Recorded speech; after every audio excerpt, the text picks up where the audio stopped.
Dwi ddim wedi deall yn iawn. Dwi ddim wedi deall yn iawn.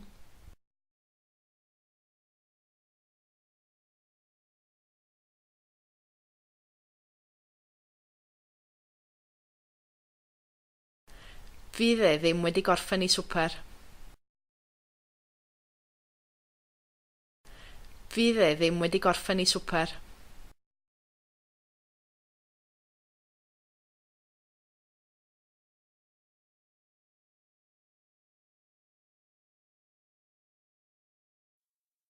Baswn i wedi crio. Baswn i wedi crio.